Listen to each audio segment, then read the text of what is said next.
think that their leader is going to be the chief minister. But a lot now, remember, hinges on what the governor will do, because it's going to be interesting.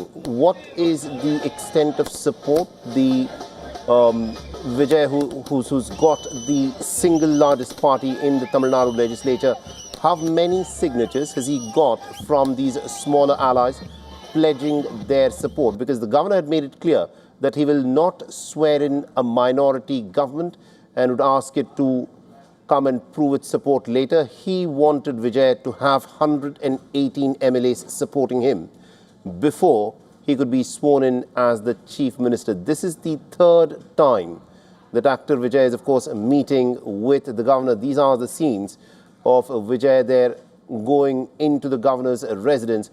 We'll, of course, get to know as to what is the outcome of this meeting. What will the governor, of course, say is going to be very interesting to see.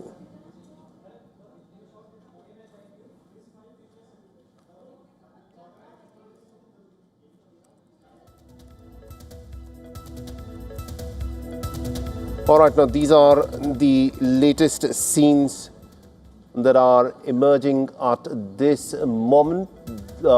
Actor Vijay meeting with the governor, and we believe that he has given the list of the MLAs who are supporting him, staking claim to form the next government. These are live images that are being beamed as actor Vijay is meeting with the governor. The governor will, of course, go through the list of MLAs who are said to be supporting Vijay with a very, very fine lens.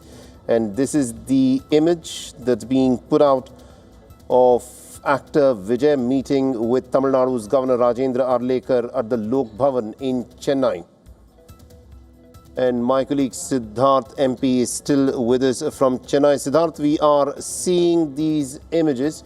Let's in fact stay on those images of Vijay meeting with the governor and giving him the list, one believes, of the MLAs that are supporting him.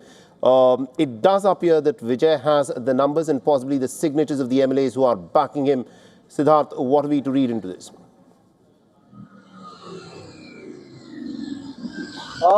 Third time lucky could it be for Vijay? That's the big question now, because over the last couple of days he's been visiting the governor's residence, and every time the outcome has been not what Vijay was hoping for. So yesterday the outcome was very different, and today perhaps this would be the final one, is what the widespread expectation is. Otherwise, this thing could drag on even further, and more uncertainty doesn't augur well for a state, because this is a state that's had a stable government for ages, and now to have this kind of instability doesn't augur well for various factors. For example, there is also this apprehension because the left parties and VCK have had a very different outlook towards certain developmental projects in the state. While the DMK government was pro-industry and pro-projects such as new airports and so on, the perspectives of these left parties on certain aspects need to be watched very closely. How would that affect the industrial climate in the state? Because there's been disputes involving big business houses and some labor issues. And the left parties took a certainly different stance, whereas the DMK government took a different stance. So they had opposition. But the fact is, the left did not play any role in the DMK government. They were merely an ally. There was no power sharing. But how would Vijay deal with that is another question. So there are many unknowns here, and we'll have to wait if Vijay's got all the numbers, whether he's cobbled up all the numbers. Another factor that we need to consider is the Indian Union Muslim League. This is a party which until a few hours ago had been saying that they will stick with the DMK. They're not going to change because it's a long-term alliance. They say that it's an ideological alliance. It's about brotherhood and so on. But now we'll have to wait and see if this party by any chance has a last-minute change of heart. Are they going to go with Vijay? In that case, then Vijay could get as close as possible to 120, which is far better than 118, which is literally on thin ice. So that is also some other outcome that we'll have to wait and watch. Right. Then we are yet to hear from the VCK what is their final outcome.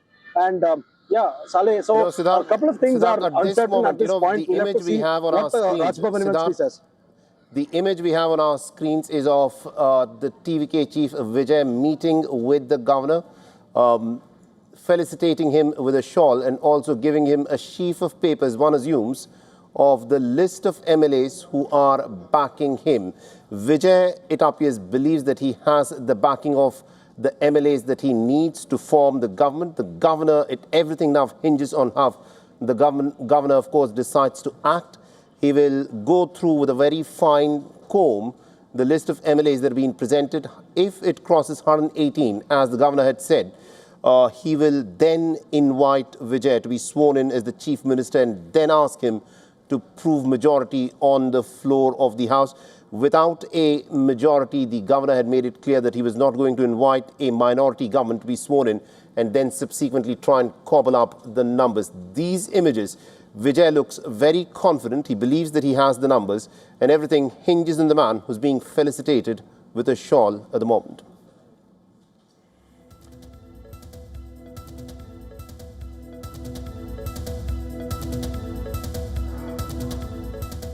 And with that, it's also a wrap on this edition of our newscast. Stay tuned to WION.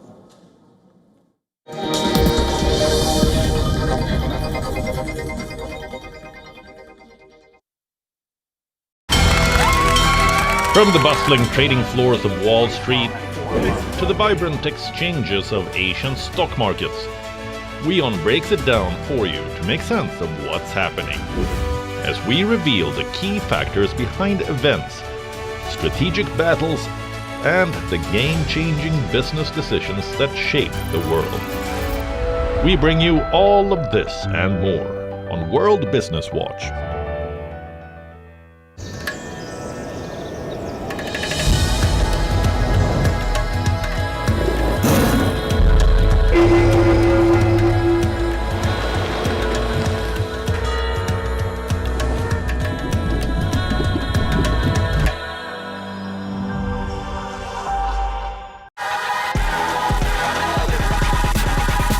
Inside South Asia this week, from surprising upsets to sweeping mandates, the latest assembly poll results have redrawn India's electoral map.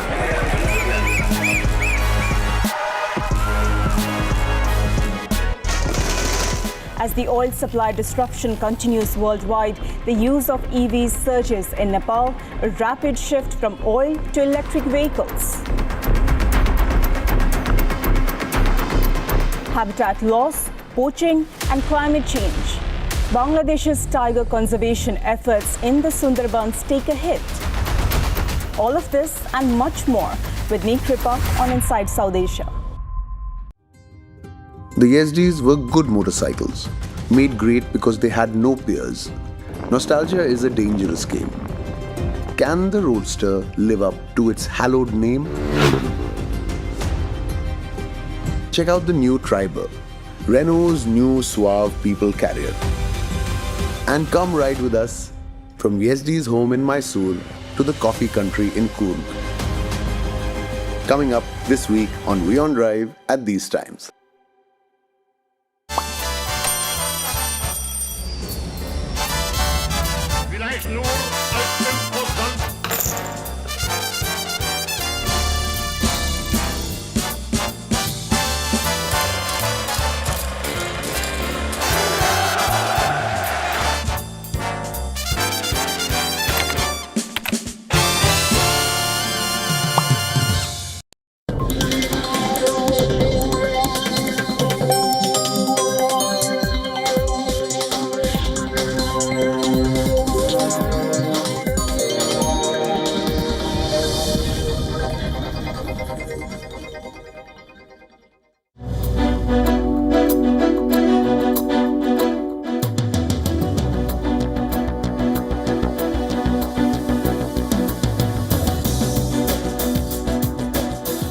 Hello and welcome to the West Asia Post. I am Reddy Francis, coming to you for a new episode of WION's weekly show where we bring you all things new from the world's most volatile region. We have a lot lined up for you in this week's episode. From the actual American losses in the Iran war to a new round of negotiations to the regional conflicts, Israel and Hezbollah, and even Damascus and Jordan. All this is lined up for you. Let's start.